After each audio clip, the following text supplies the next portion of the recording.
साथियों, English by DST channel में आपका स्वागत है। आप इस वीडियो को लाइक करें, कमेंट करें और इंग्लिश सीखने के लिए सब्सक्राइब भी कर लें। आज हम practice paper 3 class 10th subject English का करते हैं, जो सेक्शन सी है, सेट सी के नाम से है। तो ये आपका जर्नल इंस्ट्रक्शंस हैं। देन सेक्शन ए, ये आपका रीडिंग है, जिसमें आपके 5 मार्क्स के 2 अनसीन पैसेजेस हैं जिनके आंसर्स आपको करना है। तो ये आपका फर्स्ट पैसेज है जो राइट ब्रदर्स के लिए है। तो जो भी प्राइवेट स्टूडेंट्स हैं, प्राइवेट स्कूल्स के या जो प्राइवेट फॉर्म भरे हैं, वो इसका स्क्रीनशॉट ले लें और इसकी रीडिंग बार बार करें। और जो गवर्नमेंट स्कूल के स्टूडेंट्स हैं, उनको स्कूल से पेपर मिला होगा जिसमें ये पैसेज होगा। इनको संभाल कर रखें आप और रिवाइज करते रहें।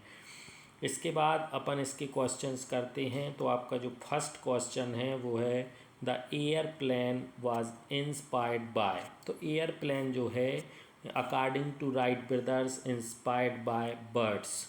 बर्ड्स के इंस्पायरेशन से, प्रेरणा से बना था एरोप्लेन, जो राइट ब्रदर्स ने बनाया था। Second question, biomimicry refers to design that. Biomimicry design indicate करती है, रेफर्स करती है वो किससे इंस्पायर है। तो इसमें लिखा है कि biomimicry refers to design that are inspired by the natural things, जो प्राकृतिक चीज़ों से इंस्पायर्ड है, जैसे बर्ड्स हैं या और भी चीज़ें, फ्लोरा एंड फौना है। क्वेश्चन नंबर 3 जो है, biomimicry views the natural world as a. Biomimicry के हिसाब से नेचुरल वर्ल्ड क्या है, तो ये है सोर्स ऑफ इंस्पायरेशन है। इसका आप ध्यान करें, source of inspiration. Question number 4, what has helped solve many of the challenges encountered by man. किस चीज़ों ने हेल्प की बहुत से चैलेंजेस, चुनौतियों को सॉल्व करने की जो व्यक्ति ने की। तो इसका है आंसर इवोल्यूशन। इवोल्यूशन मीन्स होता है सतत, कंटिन्यूअस डेवलपमेंट, सतत विकास होता है। नेक्स्ट लास्ट क्वेश्चन है, the 2 instances of biomimicry mention in the passage are. Instances, instance means होता है एग्जाम्पल। तो बायोमिमिक्री के 2 जो एग्जाम्पल हैं, एक आपने पढ़ा बर्ड से क्या बना था, प्लेन, और डॉग के बर से बने था वेलक्रो। तो आपका आंसर डी है, इसको आप याद रखें। इसके बाद आपका जो नेक्स्ट क्वेश्चन है वो भी अनसीन पैसेज है, ये इसकी आप रीडिंग करें। मैरी वॉज ब्लाइंड एट अर्थ, जो मैरी के लिए है, आपके क्वेश्चन बैंक्स में भी ये दिया है। इसके बाद इसके अपन क्वेश्चन करते हैं। तो क्वेश्चन है, one who can't see is called. जो देख नहीं सकता वो क्या कहलाता है, तो ब्लाइंड मीन्स अंधा कहलाता है, सही है। ध्यान रखें, लैम मीन्स लंगड़ा, डम्ब मीन्स गूंगा और डीफ मीन्स बहरा होता है, और ब्लाइंड मीन्स अंधा। तो आपका आंसर है blind. Question number 7, being able to see watch. देखना या देखने की एबिलिटी होना मैरी के लिए क्या था, तो something Mary was not happy with. क्योंकि मैरी को आंखें अंधे होने के कारण इतनी कैपेसिटी हो गई थी कि वो बिना देखे उस चीज़ की हैबिट आ चुकी थी। इसलिए जब बीइंग एबल टू सी, जब वो देखने के लिए एबल हो गई, लेकिन मैरी उस चीज़ से वॉज नॉट हैप्पी विथ, वो उतनी हैप्पी नहीं थी जितना होना चाहिए। Question number 3, according to the passage Mary's inability to see was present from caused by her doctors, caused by her illness, present from her birth and present from hospital। तो present from her birth, first ही line में लिखा है Mary was blind by birth, वो जन्म से ही अंधी थी, इसलिए इसका आंसर है from her birth. Fourth question, Mary got a job after. Mary को जॉब मिली कैसे, तो इसमें अपन ने लिखा years of training to live in a dark world. उसने बहुत ज़्यादा अंधेरे होने के कारण, अंधेपन के कारण उसने बहुत ज़्यादा ट्रेनिंग की, इसलिए उसे फिर जॉब मिला। जो लास्ट है, find out the word from the passage which is similar to pain. Pain का जो मीनिंग है वो होता है दुख। तो सेवरल मीन्स बहुत ज़्यादा, साइट मीन्स देखना, फ्राइटन मीन्स देखा हुआ, पेन मीन्स है एंग्विश, दर्द, दर्द से कराहना। ये आपका सेक्शन ए है। इसके बाद आते हैं साथियों सेक्शन बी पर, ये आपका राइटिंग है जिसमें आपको नोट्स एंड टाइटल लिखना है, इसका ध्यान रखें। कुछ स्टूडेंट्स कंफ्यूज रहते हैं तो वो समरी लिख देते हैं तो आपके नंबर कट जाते हैं। समरी और नोट्स में अंतर है। समरी में आपको पैराग्राफ में लिखना होता है, सारांश होता है, और नोट्स में आपको पॉइंट में लिखना होता है। तो आपका जो है नोट्स वो पूरा डॉल्फिन फिश पर है, तो आप डॉल्फिन लिखें। आपका टाइटल या डॉल्फिन्स इम्पोर्टेंस या डॉल्फिन्स स्ट्रक्चर्स या अबाउट डॉल्फिन्स टाइटल लिख सकते हैं। और इसके बाद इस पैसेज को आप पढ़ें और इसके 4 या 5 पॉइंट बनाएं और इसमें आप इसका नोट्स बना सकते हैं। इसके बाद ये पैसेज जो है आप इसको पढ़ें। इसके बाद है क्वेश्चन नंबर 4, जिसमें आपको एप्लीकेशन लिखनी है। तो you are Rachna Sharma studying in government higher secondary school Neemkhedi. Write an application to your principal to use books from book bank. आपको बुक बैंक की एप्लीकेशन लिखना है तो आप इसको लिखें। इसके बाद जो क्वेश्चन नंबर 5 है वो है राइट एन ऐसे on one of the following topics. इसमें आपको एक निबंध लिखना है निम्नलिखित में से किसी एक टॉपिक पर। तो ये है इम्पोर्टेंस ऑफ न्यूज़पेपर हम लिखेंगे साथियों। हम इनके आपको पीडीएफ बता रहे हैं। तो साथियों इसके बाद आपका जो क्वेश्चन 5 था एप्लीकेशन के लिए, वो आपका ये उसका आंसर है। सबसे पहले आप एड्रेस लिखें। ये आपका एड्रेस है 10 सिविल लाइन सागर। क्योंकि एड्रेस पर मार्क्स रहते हैं साथियों, इसलिए आप एड्रेस ज़रूर लिखें। जो आपके अगर क्वेश्चन में एड्रेस है तो आप वो लिखें। तो यहाँ एड्रेस आपका ये है, इसको आप लिखें। इसके बाद आपको डेट भी ज़रूर लिखना है, ये आपकी डेट है। फिर आपको to the principal government higher secondary school Neemkhedi, ये आपके क्वेश्चन में लिखा है। सब्जेक्ट है an application for book bank, ये आपको लिखना है। रिस्पेक्टेड सर, अगर आपको साथियों स्पेलिंग याद नहीं होती है तो आप रिस्पेक्टेड ना लिखें, डायरेक्ट सर लिख दें, इसमें भी आपके नंबर नहीं कटते। फिर आपको लिखना I beg to say that I am a student of 10th class in your school. My father is a poor farmer so he can not buy my books. Kindly issue me book from या books from book bank. यहाँ आप books कर लें, BOOKS books. I shall highly obliged to you your student, आप रचना शर्मा लिखें। और यहाँ आप चाहें तो थैंकिंग यू लिख सकते हैं। इस प्रकार से ये आपका जो कह सकते हो ये आंसर हो गया। हाँ, इसके बाद साथियों क्वेश्चन नंबर 5 है आपका, जो आपको ऐसे लिखना था। ऐसे मतलब होता है निबंध। तो आपको जो ऐसे लिखना था उसमें 4 टॉपिक थे, हमने एक टॉपिक चूज़ किया है जो है इम्पोर्टेंस ऑफ न्यूज़पेपर। तो आप ऐसी हेडिंग डालें बीचों बीच क्वेश्चन पेपर में, इस राइट उसमें कह सकते हो आपकी आंसर कॉपी सीट में। इसके बाद उसमें आउटलाइन लिखें। आउटलाइन में आप लगभग 3 पॉइंट लिखें, 1 2 3। तो 1 इंट्रोडक्शन। सेकंड जो आपका है, सेकंड आपका जो पॉइंट है वो हो गया आपका सिग्निफिकेंस ऑफ न्यूज़पेपर।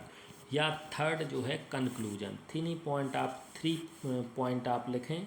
फिर आप फर्स्ट पॉइंट हेडिंग डालें इंट्रोडक्शन। फिर आप कम से कम newspaper is quite a powerful tool that circulate information to people. It is one of the greatest means of communication between people and the world. लगभग आप इतना ज़रूर लिखें इस पॉइंट में। सेकंड पॉइंट डालें न्यूज इन सिग्निफिकेंस ऑफ या importance of newspaper. इसमें भी आप लगभग यहाँ से यहाँ तक लिखें और लास्ट में ये पॉइंट भी लिखें। इसके बाद ये सेकंड पॉइंट हो गया। और थर्ड जो आपका पॉइंट है कंक्लूजन। तो कंक्लूजन में आप लगभग पूरा लिखें, बिल्कुल छोटा सा है तो क्योंकि 5 नंबर का आया है साथियों, लगभग 150 वर्ड्स आपके होना चाहिए। और अगर आप पूरा कर लेते हैं तो बहुत अच्छा है। इसके बाद नेक्स्ट, हाँ, इसके बाद साथियों क्वेश्चन नंबर 6 है जो आपका वो है on the basis of the picture. आपको इस पिक्चर के आधार पर नीचे एक पैराग्राफ लिखना है जो लगभग 75 वर्ड्स में होना चाहिए। लगभग 4 या 5 पॉइंट्स होना चाहिए। 3 नंबर्स का है तो इसका हम आपको आंसर बताते हैं। हाँ साथियों, जो क्वेश्चन नंबर 6 है उसका आंसर ये है।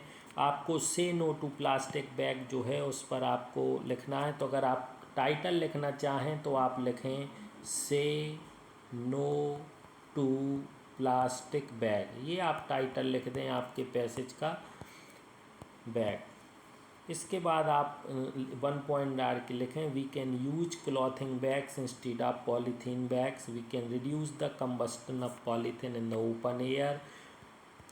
Third, reuse the plastic material. 4, we can dispose of our garbage in a classified manner like biodegradable and non-biodegradable. And 5, avoid single-use plastics such as drinking straws. कम से कम आपको 75 वर्ड्स में without spelling mistake साथियों इतना तो लिखना ही पड़ेगा। इसके बाद साथियों क्वेश्चन नंबर 7 है, सेक्शन सी है जो ग्रामर का है आपका। इसमें आपको ग्रामर करनी है तो आप फिल इन द ब्लैंक्स, आपको सिर्फ 5 करना है, 6 दिए। पहला है when they reach the station the train had already. क्योंकि साथियों हेड लगा है, आपका परफेक्ट टेंस है पास्ट परफेक्ट, तो किसी भी परफेक्ट टेंस में सिर्फ वर्ब का थर्ड फॉर्म आता है, तो लीव का थर्ड फॉर्म है लेफ्ट, इसमें लेफ्ट आएगा। सेकंड है रवि इज खालिस्तान यूनिवर्सिटी स्टूडेंट, तो यूनिवर्सिटी को आप हिंदी में लिखें यूनिवर्सिटी, तो या आएगा, या जो है आपका व्यंजन है इसलिए इसमें ए आएगा, ध्यान रखें। नेक्स्ट है I often go to Mumbai, खालिस्तान is the commercial capital of India. तो आप देखें मुंबई जो है एक शहर का नाम है, जब शहर का नाम होता है तो हमेशा शहर हो, वस्तु हो या जानवर हो तो आपको विच लगाना है, और अगर व्यक्ति हो तो आपको हु लगाना। तो यहाँ चूँकि मुंबई है इसलिए आप विच लगाएं। क्वेश्चन नंबर जो 4 है, do you usually go out Khalistan Saturday evening. तो चूँकि जो सैटरडे है ये वीक है, वीक में डे का नेम हो, डे डेट अपन ने पढ़ा है इसमें हमेशा ऑन आता है, तो do usually go out on Saturday evenings, ये आप लिखें। क्वेश्चन नंबर 5 जो है, विल यू बाय खालिस्तान एप्पल्स फॉर मी। डिटरमाइनर्स हैं तो एप्पल्स जो हैं इसको आप काउंट कर सकते हैं, और आप ध्यान रखें जब भी जो सेंटेंस है अगर इंट्रागेटिव या नेगेटिव होता है तो उसमें ए नहीं आता है, लेकिन इसमें साथियों हमने पढ़ा है अगर सेंटेंस में आपसे पोलाइटनेस विनम्रता की बात हो रही है, या सेंटेंस बिल या वुड से या प्लीज से स्टार्ट होता है तो आप उसमें सम लगाएं, तो इसमें आएगा will you buy some apples for me, ये आपका आंसर है। 6 जो है, I am putting on weight, you खालिस्तान गो ऑन अ डाइट। तो चूँकि आप इसमें देखें हम you I am putting on weight, मैं मेरा वजन बढ़ रहा है, आपको यू खालिस्तान गो ऑन अ डाइट, आपको डाइट पर जाना चाहिए, तो वॉट जो है उसके साथ टू आता है और नीडेड में टू लगा है, तो ये दोनों नहीं आएंगे क्योंकि वॉट के बाद टू नहीं लगा और नीडेड आ नहीं सकता। नीड में देखो ईडी लगा, ये पास्ट टेंस है। अब क्या बचा, शुड, तो आपका आंसर है you should go on diet, आपको डाइट पर जाना चाहिए, आपका वेट बढ़ रहा है।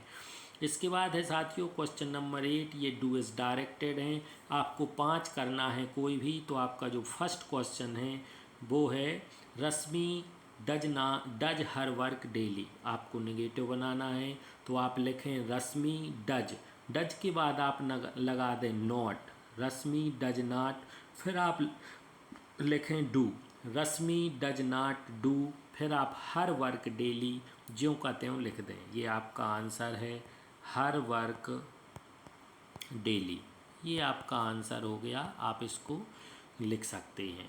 इसके बाद है मेक इंट्रागेटिव, तो आपको साथियों इंट्रागेटिव बनाना है, तो देखें आप सट जो वर्ड है इसके तीनों फॉर्म एक से होते हैं, वो चूँकि समीर एक बॉय है, एक वचन है, तो इसमें यस होना चाहिए और यस नहीं लगा, मतलब ये पास्ट सिंपल है।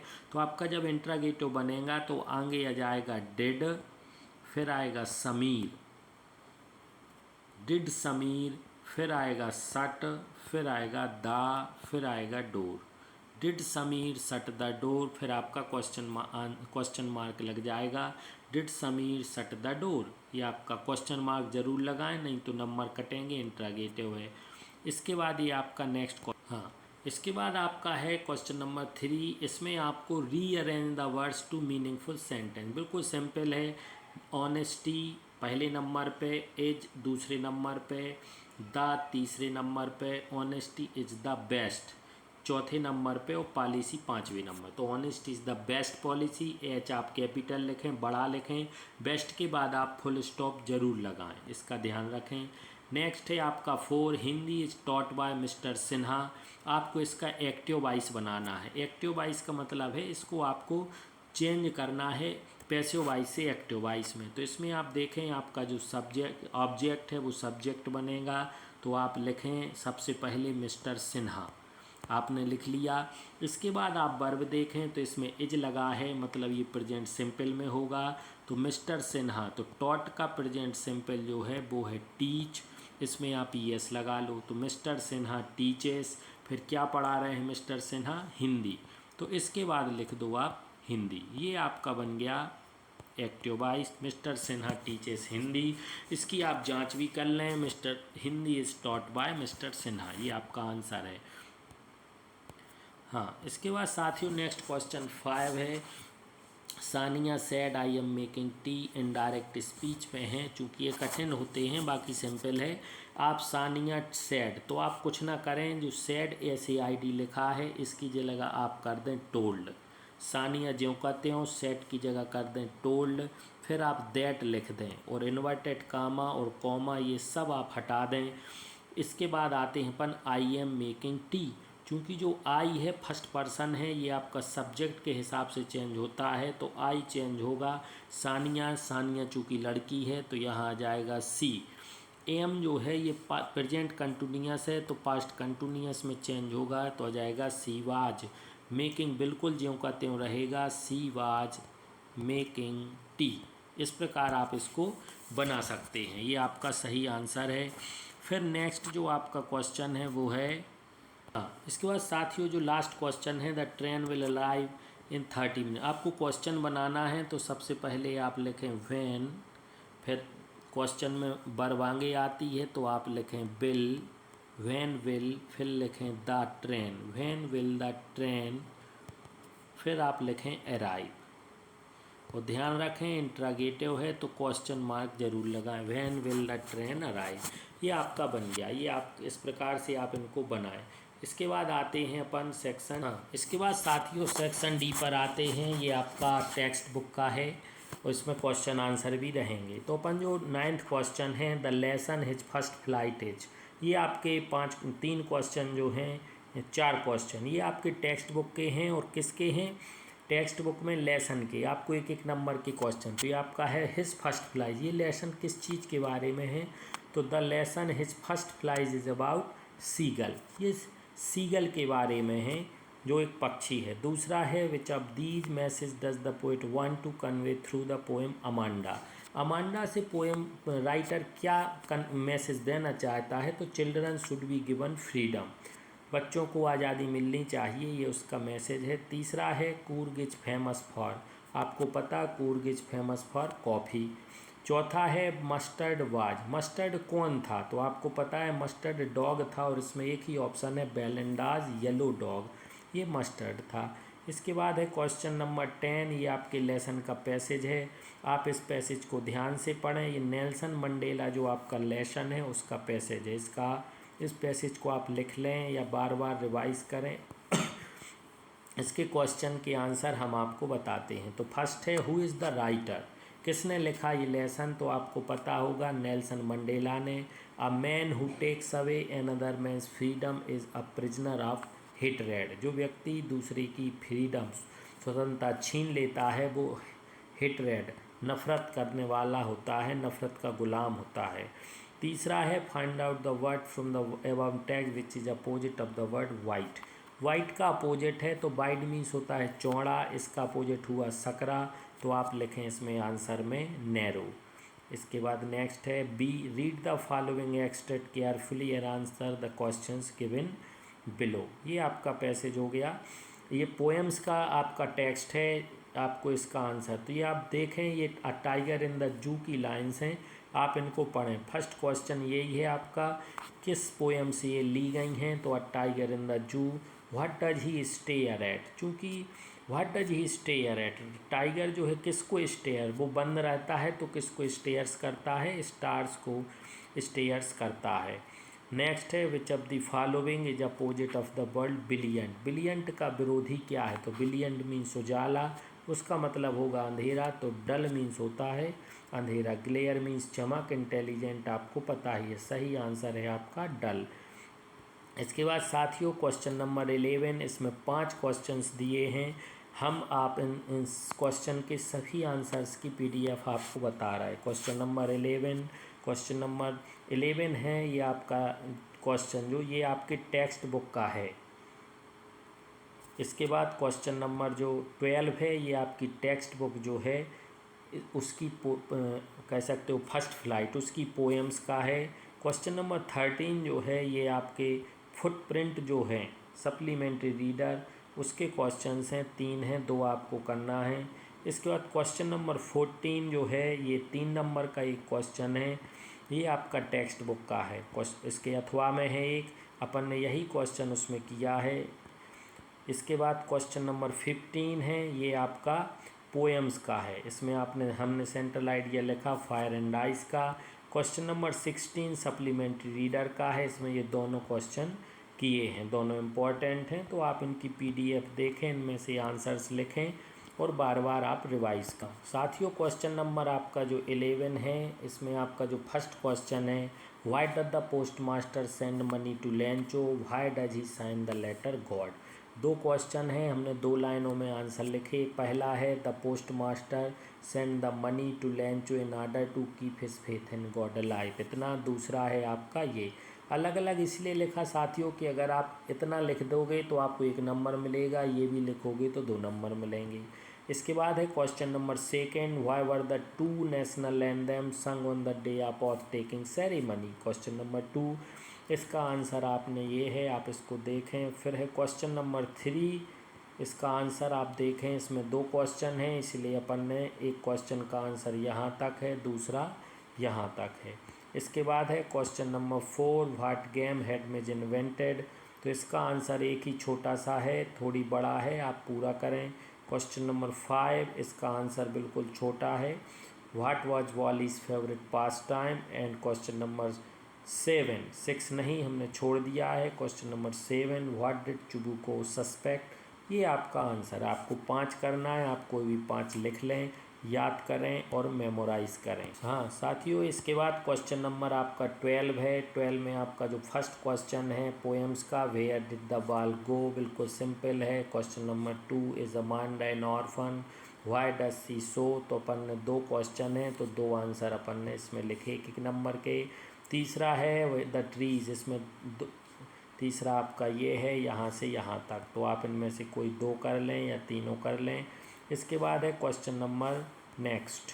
हाँ, इसके बाद क्वेश्चन नंबर 13 है साथियों, जिसमें आपके सप्लीमेंट्री रीडर हैं जो फुटप्रिंट्स, उसके क्वेश्चन हैं। तो फर्स्ट क्वेश्चन है, what suggestions were given by doctor Harriet to Mrs Pumphrey at the initial stage. इसका आंसर ये लिखा है। नेक्स्ट है, how did M N N Loisel replace the necklace. और question, why were the 20th century called the era of the book. चूँकि ये थोड़ा बड़ा है इसलिए आप इन 2 को कर सकते हैं, इसे छोड़ सकते हैं। इसके बाद है क्वेश्चन नेक्स्ट। हाँ, इसके बाद है साथियों क्वेश्चन नंबर 14, 15 एंड 16, एक एक क्वेश्चन है। हमने तो क्वेश्चन नंबर जो 14 है 3 मार्क्स का है। Describe the narrator's experience as he flew the aeroplane into the storm. 3 marks का है, लगभग 50 वर्ड्स होना चाहिए, इसलिए थोड़ा बड़ा है। आप देख लें, अगर आपको बड़ा लगता है तो आप इसको छोटा करके यहाँ तक याद कर सकते हैं। क्वेश्चन नंबर 15 जो है, right the central idea of the poem fire and ice. ये भी हमने इसको अलग अलग कर दिया है, अगर आपको पूरा याद हो तो बहुत अच्छा, नहीं तो आप यहाँ से यहाँ तक कर सकते हैं। और वो याद ना हो तो आप पहली लाइन तो ज़रूर लिखें, रॉबर्ट फ्रॉस्ट तक, इसके बाद आप यहाँ से यहाँ तक लिख सकते हो। ये आपका हो गया सेंट्रल आइडिया। और पूरा अगर करना है बड़ा तो आप यहाँ से यहाँ तक और भी ऐड कर सकते हो। Question number 16, what are Hari Singh's reactions. इसका आंसर 2 क्वेश्चंस हैं इसमें, फर्स्ट एंड सेकंड, दोनों के आंसर हमने लिखे हैं और इसको बड़ा कर दिया है 1 लाइन 2 सेंटेंस जोड़ के, जिससे वो इसके अथवा में क्वेश्चन है जो लास्ट क्वेश्चन है आपका, why did Valli at first agree to अनर। इसमें साथियों 1 क्वेश्चन 2 3 क्वेश्चन हैं, तो अपन ने 3 आंसर लिखे हैं। तीनों के आंसर आप लिखेंगे आपको 3 मार्क्स मिलेंगे, 2 के लिखेंगे आपको 2 मार्क्स मिलेंगे। एक स्पेलिंग का विशेष ध्यान रखें साथियों। आप वीडियो को देखें, लाइक करें। अगले वीडियो में फिर मिलेंगे सेट डी के साथ। नमस्कार।